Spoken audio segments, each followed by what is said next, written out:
Hello दोस्तों, मंजो हिंदी कहानी में आपका स्वागत है। आज की कहानी है बहू की चतुराई। एक गांव में 7 भाई बहन रहते थे। 6 तो भाई और 7वीं बहन।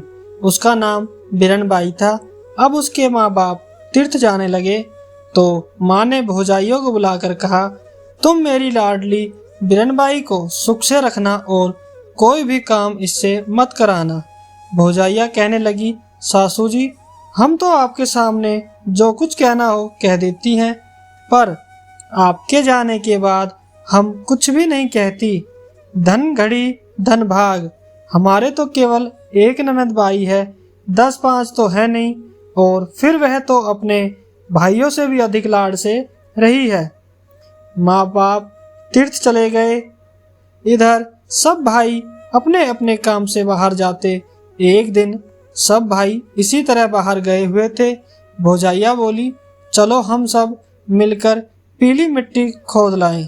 ननद उत्साही थी, बोली, हाँ भाभी, चलो जल्दी चले आएं। सबकी सब पीली मिट्टी लेने गई। भौजाइया खोदती तो पीली मिट्टी निकलती और ननद खोदती तो मोती निकलते। भौजाइयों ने पीली मिट्टी की टोकरी भरी, ननद ने मोतियों की। भौजाइयों ने देखा तो जल गई। मन में कहने लगी, रांड न जाने क्या जादू जानती है, घर पर भी न जाने क्या टोना टोटका करेगी।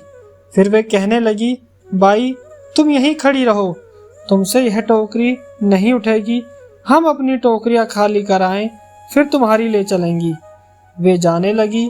बिरनबाई बोली, नहीं भाभी, मैं भी चलती हूँ, उठा लूंगी इसे तो।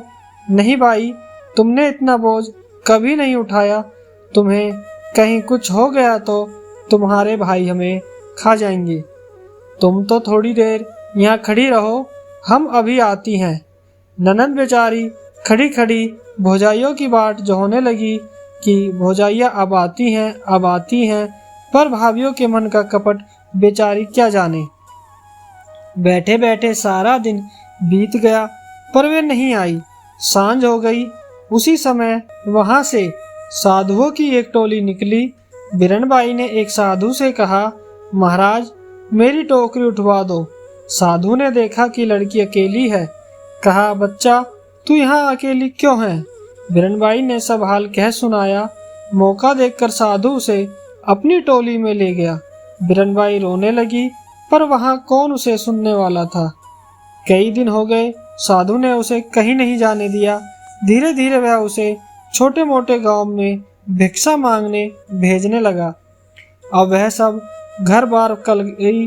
साधु ने उसे उस गांव में जाने से मना कर दिया था जहां की वह रहने वाली थी। उसने कहा कि उधर तुझे कोई पकड़ लेगा, वहां भीख नहीं मिलेगी। डर के मारे वह बेचारी उधर नहीं जाती थी। एक दिन साधु बीमार था। बिरनबाई को कुछ याद नहीं रहा और भूल से वह उसी गांव की गली में चली गई जहां की वह रहने वाली थी। उसकी एक भौजाई द्वार पर खड़ी थी। बिरनबाई जाकर गाने लगी, 7 भाई की एक बिरनबाई, मोतीड़ा हो खोदते जोगतिये पकड़ी, माई माई भिखिया दे। 7 भाइयों की एक बिरनबाई थी, उसे मिट्टी खोदते हुए जोगी ने पकड़ लिया। हे माई भिक्षा दे। भाभियों ने उसे देखा तो ललकार कर भगा दिया। वह सब भाइयों के घर होती हुई आखिर में छोटे भाई के द्वार पर पहुंची। वहां भी उसने यही गीत गाया। इतने में उसकी माँ सामने आ गई। कहने लगी, बाई तू क्या गाती थी, एक बार फिर से गा तो। उसने फिर से गा दिया। माँ की आंखों से आंसुओं की धार बहने लगी। बिरन की आंखें भी डबडबा आई।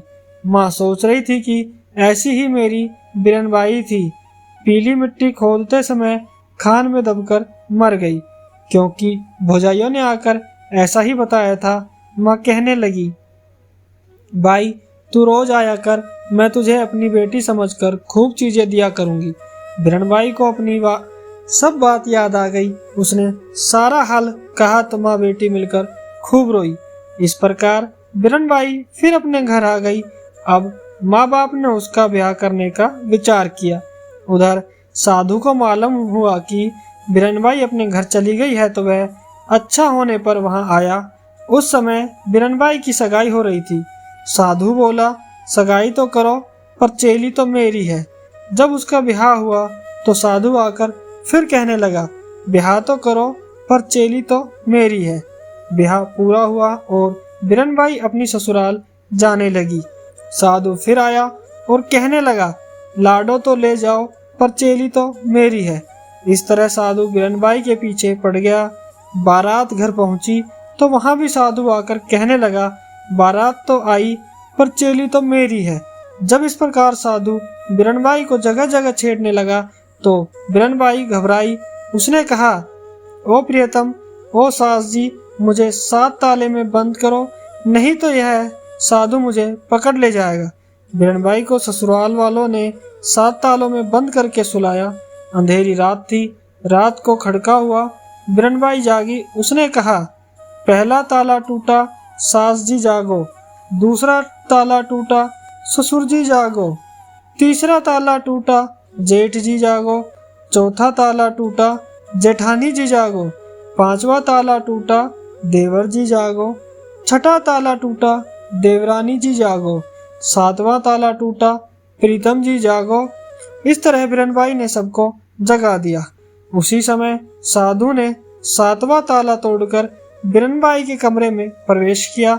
सबने मिलकर उसे पकड़ लिया और उसकी ऐसी मरम्मत की कि फिर उसने कभी उस ओर आने का साहस नहीं किया। बीरनबाई अपने घर में सास ससुर की सेवा करती हुई आनंद के साथ रहने लगी। दोस्तों, किस्सा था सो पूरा हो गया। सुनने वाले बूढ़े हो गए। आपको ये कहानी कैसी लगी कमेंट करके बताएं और हमारे इस चैनल को सब्सक्राइब जरूर करें।